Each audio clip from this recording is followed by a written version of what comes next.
Ang video manol bali magtirada ta og pinakalutong char. Pinaka-crispy nga. Pinaka-crispy nga.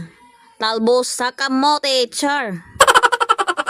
Ingon na pud mo nya talbos nga kamote ra imong gluto nya dugay pa jud kay kang istorya dihan dapita.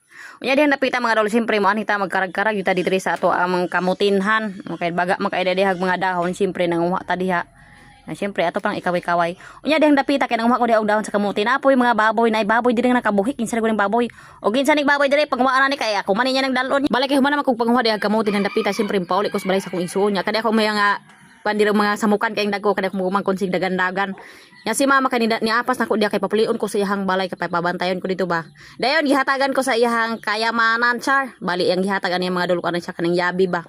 Yabi sa iyang tindahan kay dapat siya gamay nga tindahan. Bali si mama mga dol ko anong siya kanang busy usahay ug naanog ko mo anak ko sa amo ang balay busy gyud nas mama matay maato siya ng baul magbisi-bisihan gyud nas mama kay naamo ko diha. Nya siyempre matik din dapita pag abot ako din dapita siyempre ako dali nang gipangwaan og mga dahon nang kuan diha kanang talbos sa kamote ba. Kay dahon rabi ato biya siyang i-crispy fry. Ya ang panahon na pirting ka inita day. Pirting ka inita day kay kaning tulo ka buok diri akong itagag pagkaunda.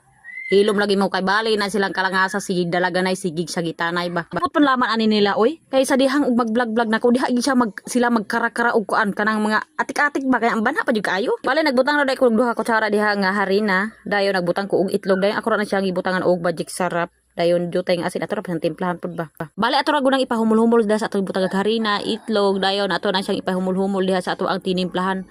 Bali nagpainit lang pud ko di og mantika ug wa nay duha-duha kay syempre kay init atong patika. Siyempre ato ana nang ilunod ning first nga lunod. Balik ka nang una akong lunod diha ako din siyang gikuan kanang tinagsa ba kay murag curious ko ani ba ka basig sala nagway ni basig kanang ganahan ko kanang perfect ba. Char. Perfect nga pagkaluto ba kanang walay kanang pilo-pilo.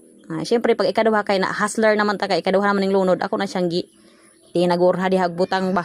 Diba des gipasundan na akong ikatulo dihang lunod awa na ako na nagipasunod-sunod diha aron dali ta diri man dapita. Bali diri day ko sa gawas mga dol nagluto kay nang hayag ganahan kog hayag tin-aw kay siyempre kay vlogger ba ta ganahan tag tin-aw kanang nindot og view nindot pud og kuha ba. Diri sa mo wadi jud malikayan og mag-voice over ko na adyo mga manok maningog mga baboy kay mao madyo namang buhit diri sa mong palibot mo nang maningog sila.